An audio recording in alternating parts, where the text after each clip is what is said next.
Bonjour peuple camerounais, bonjour à tous les AP. Je me nomme Michel Cédric Degoué, l'un des citoyens camerounais qui a été arrêté le lundi 4 août à l'entrée du palais des congrès. Et nous avons arbitrairement été arrêtés ce jour. Pourquoi je dis arbitrairement? Parce qu'ils nous ont donné deux raisons. Voilà. Et que nous ne devions pas assister à l'audience relative à la candidature du professeur Maurice Kamto, et de deux, que nous avons porté des triconomèques erreurs. J'aimerais poser d'abord une question. Où est le crime à porter le triconomèque erreur? Nomèque erreur, comme j'ai dit à mon enquêteur au central numéro 1 ce jour, nomèque erreur veut dire en français simple, ne fais pas l'erreur. Alors, si vous grammatisez à votre manière, ça vous engage. Moi, j'ai dit, non mec erreur veut dire ne fais pas l'erreur. Et où est le crime de porter un tricot qui dit à quelqu'un de ne pas faire l'erreur? Qui dit de ne pas faire l'erreur? Le crime est où? Là-dessus. Alors,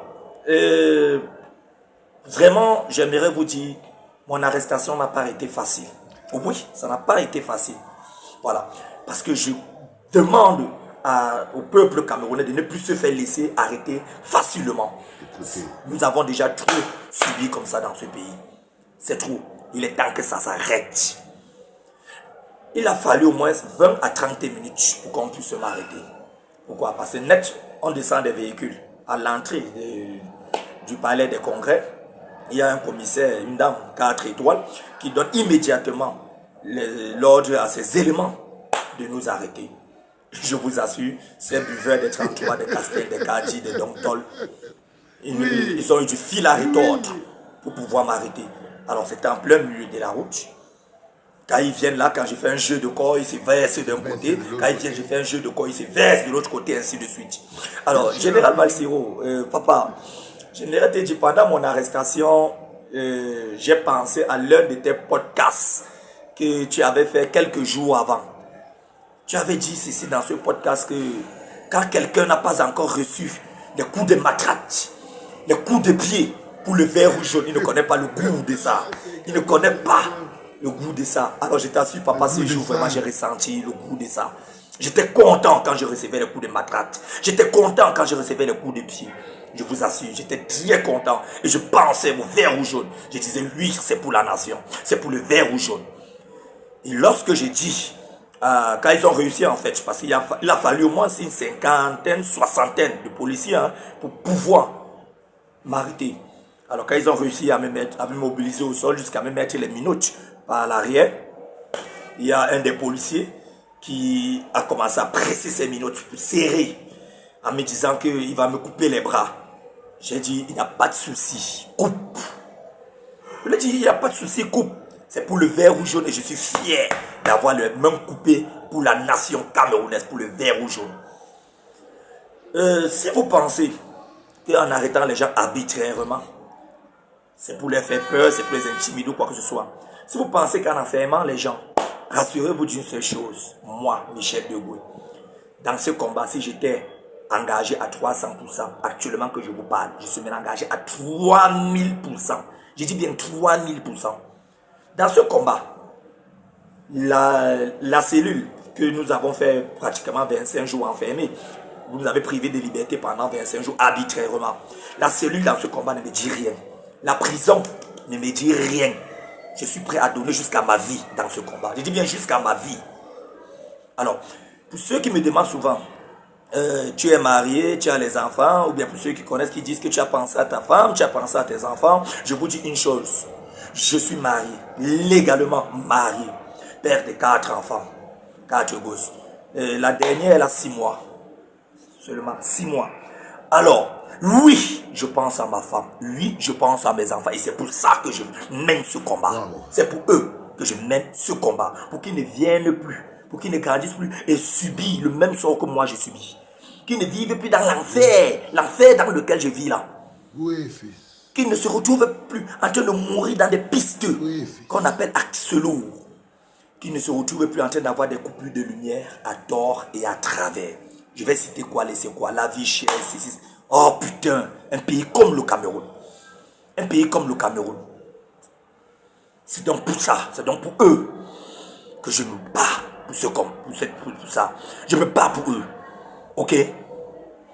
Et rassurez-vous encore, peuple camerounais, vous avez l'ultime occasion, la chance d'avoir un parti politique au Cameroun, que quand on touche l'un d'eux, je vous assure, ils sont là matin, midi, soir à votre disposition. Je remercie. Bonjour les enfants, c'est papa. Mon mur est un asile psychiatrique à ciel ouvert et ma salle d'attente est toujours bondée.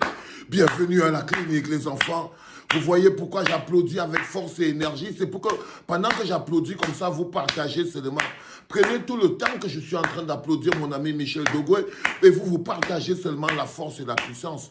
Partagez seulement la force et la puissance. Partagez l'énergie. Partagez la détermination. Partagez le courage. Partagez le sens de l'engagement.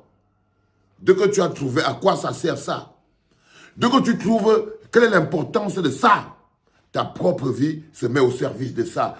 Ta propre vie a déjà un sens. Oui, frérot, quand tu prends 2 coups de pied pour ça, quand tu transpires pour ça, ce n'est pas seulement pour ça que tu transpires. C'est pour ta femme, pour tes enfants, pour les enfants de tes enfants. Si tu n'es pas prêt à mourir pour ça, c'est que ce n'est pas pour tes enfants que tu es prêt à mourir, parce que tes enfants ne peuvent être sauvés que par ça. La seule chose qui nous garantit le bonheur collectif, c'est le Cameroun. La seule chose qui nous garantit le bonheur collectif, et le bonheur collectif c'est quoi? École pour tous, santé pour tous, éducation pour tous, sécurité routière pour tous. Il n'y a que le Cameroun qui peut nous le garantir. Le reste, c'est chacun prend. Celui qui a l'argent, il passe à inscrire son enfant à New York. Celui qui a l'argent, il peut inscrire son enfant à Paris. Celui qui a l'argent, il passe se soigner à New York. Celui qui a l'argent, il passe se soigner à Paris. Mais pour nous, les pauvres, tout ce qui nous garantit le bonheur collectif, c'est ça. C'est ça. Et si tu n'es pas prêt à te battre pour ça, ne dis pas que tu es prêt à te battre pour tes enfants. Ne dis pas que tu es prêt à te battre pour tes enfants. Non, tu n'es pas prêt à te battre pour tes enfants. Tu as tellement peur pour toi que tu préfères sacrifier tes enfants à un futur macabre et morbide. Écrit. Non, tu ne veux pas voir tes enfants grandir. Non, tu as peur. Tu sacrifies tes enfants à la misère et à la souffrance. C'est ce que ça veut dire vouloir voir tes enfants grandir. Faites encore de cœur pour Michel Dogoué et les enfants. Donnez-lui encore la force le plus important. Parce qu'il a aussi compris l'autre chose. C'est que lorsque nous sommes déjà en affrontement, on a décrété et on a vu, c'est clair et c'est net devant nos yeux, l'armée du Cameroun, les forces de défense et de sécurité du Cameroun ne travaillent pas pour le Cameroun. Ils ne sont pas au service des populations. Ils ne sont pas au service des citoyens, ils sont au service de la conservation de pouvoir de Paul Biya. Ils n'ont aucune grandeur, aucune dignité. Donc, vous ne devez pas vous laisser arrêter par des gens qui n'ont ni grandeur ni dignité pour aller vous manquer de respect. Vous ne devez même pas leur donner le plaisir de vos larmes. Vous ne devez même pas leur donner le plaisir de vos larmes et de votre détresse. Non. C'est notre énergie, c'est notre force. On ne peut pas leur livrer ça comme ça.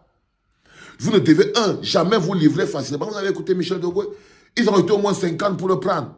Si eux maintenant, ils étaient peut-être eux aussi même 40 ou 50, ils n'allaient prendre personne. Parce que dès l'instant où vous intégrez dans votre tête que c'est eux qui sont dans l'illégalité, alors votre force et votre autodétermination est légitime. Votre force et votre autodétermination est légitime. Parce que c'est comme ça qu'ils brillent. Si jamais il y a des gens qui pensent qu'ils vont se battre le 12 octobre, quand on va leur voler la victoire et qu'ils ne comprennent pas qu'ils sont en formation à la clinique. Ce qu'on fait ici aujourd'hui, c'est pour pouvoir avoir des soldats opérationnels. Il ne s'agit pas de quand on va voler la victoire le 12 octobre, vous allez vous battre comment si vous avez encore des cœurs de poulet? Vous allez vous battre comment si vous avez encore des cœurs de poulet? Vous ne pouvez pas. Vous n'avez pas l'énergie. Vous n'avez pas la raison nécessaire.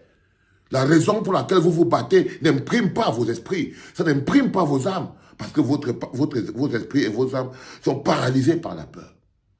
Ils sont paralysés par la peur. Quelque chose que vous devez stopper. Ce que lui m'a donné ce matin, Michel de Gaulle, on appelle ça perfusion d'adrénaline. Est-ce que tu n'as pas senti quelque chose quand tu l'entends parler? Parce que c'est ça que nous sommes en train de construire. Un peuple dans l'autodétermination. Je vous l'ai dit encore.